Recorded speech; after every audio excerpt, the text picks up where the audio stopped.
Alrighty, welcome to the first podcast of Math 30-1, Chapter 1, Transformations and Functions. Now, I know that you're probably saying, what's a function? I can't remember what a function is. Well, yeah, you took it in Math 10C, and you really did an awful lot of it in Math 20-1. So let's spend some time figuring out what a function is. If you remember, way back when, you had y equals to something like 2x plus 5. And if you remember a function has specific notation. And the specific notation is right here called f of x. Yes, and basically what f of x does, it just replaces this y.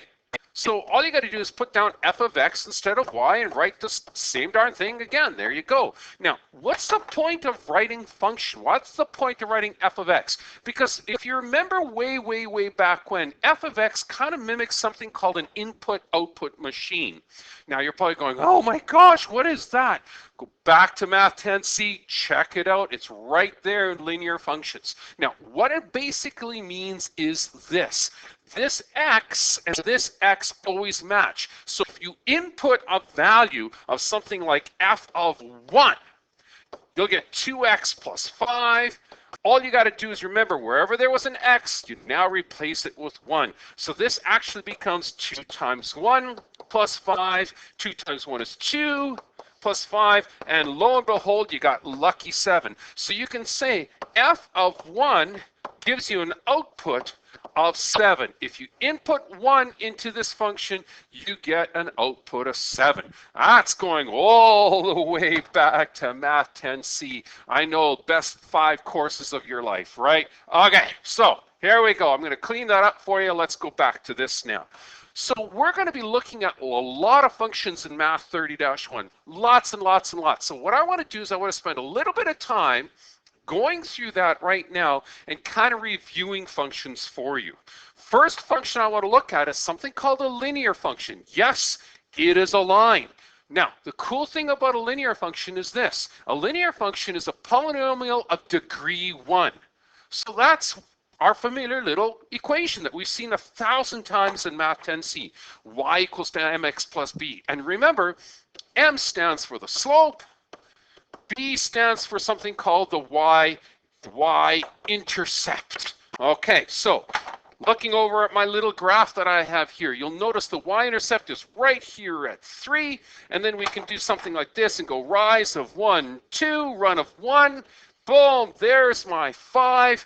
Okay, so I went up 2, over 1, rise over 1, I got a slope that's 2. I have an intercept of plus 3 over here. I could just throw that into the equation, say 2x plus 3, and that would be a graphical or an equation representation of that. Write it as a function. F of x is 2x plus 3. Holy smokes, I just summarized Math 10C in under 2 minutes. Oh, wild. Okay, now, what is this all about? Well, one of the things here that we talked about is we talked about functions. Now, let me clean this up for you so you don't need to mess with that anymore and it distracts you. One of the things that we talked about is that we talked about things being a function. And the biggest, most important thing is this guy right here, VLT. Vertical line test. What a vertical line test means is that you can drop a vertical line anywhere on here, and as long as it only cuts the axis once, like there's once, that's once, that's once, that's once, any one of those vertical lines cuts the axis at once, that means it's a function. Yay! You remember that from Math 10C? I hope so. So, what's the most important thing about a function that we need to know?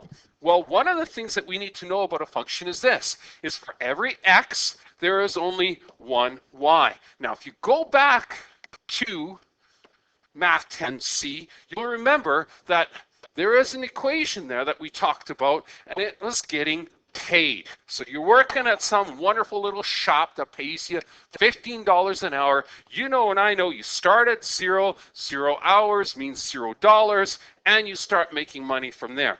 That is a function. You get paid as a function.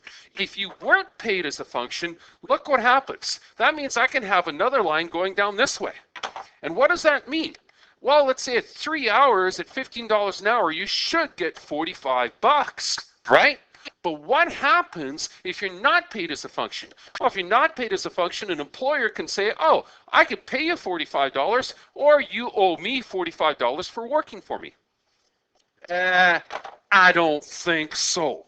Okay, so you'll notice here that this does not pass the vertical line test. Why? Because there's two things here, and if you think about it, it doesn't make sense. For this specific x, there's actually two y's, not a function.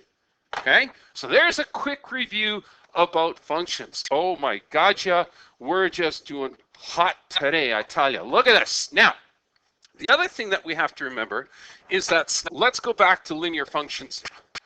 Linear functions we know is in the form of y equals mx plus b, but if you look at the power of this linear function, we have a degree of 1 sitting right there, which means you will always get this kind of graph, whether it's opening or it's going up, it's going down, it's going straight, flat, or it's going vertical, which is kind of interesting as well.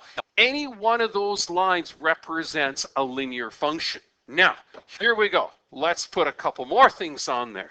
Everybody's favorite, domain and range. Remember, domain means the x values. Range means what are the y values. And in this particular case, look at this. You can have any x value you want, right? And somewhere along the line, it's going to connect with the graph and give you a y value. That's the whole point. So you go up to this guy, whoops, a little too far, and it goes over to here, and so on and so forth. Even if you go down this way, it still connects with the graph and gives you some kind of y value, correct? Okay, that means domain could be any element of R. Same with the range. But that's for linear functions only. Got it? Great. Let's go on. Do you remember this guy? Quadratics, everybody's favorite, because quadratics give us this beautiful little shape looking right like that. These are functions of degree 2. So in other words, it's got to have a square in it. For example, look at this thing we call the vertex form. Vertex, remember, our vertex was PQ. Watch out for that negative because it always comes back and bites you, right? Do you remember? Okay, now look at this. We also have something called the general form, where it's in this kind of form which we can factor, or we can use something like completing the square and all that other nonsense. That's Math 20. Let's go on with life and let's see what we can do. But if you look at this guy here as well, if you put all the vertical lines down, shazam, baby, look at that. Woo! All the vertical lines going straight up and down, only cut the graph in one spot, which means, guess what? This guy is a function. All right, let's move on. Another thing that we did in Math 20-1 was this guy, absolute value functions. And if you remember absolute value functions, they were always graphs above the x-axis, because an absolute value tells you you have to make this thing go upwards. Okay, it has to be positive. And that's what this is all about. Remember, if it's already positive, you leave it. But anything that is negative, you flip the sign and you make it a positive. And that's how that thing works. So some really cool stuff that we looked at and we reviewed about Math 20-1.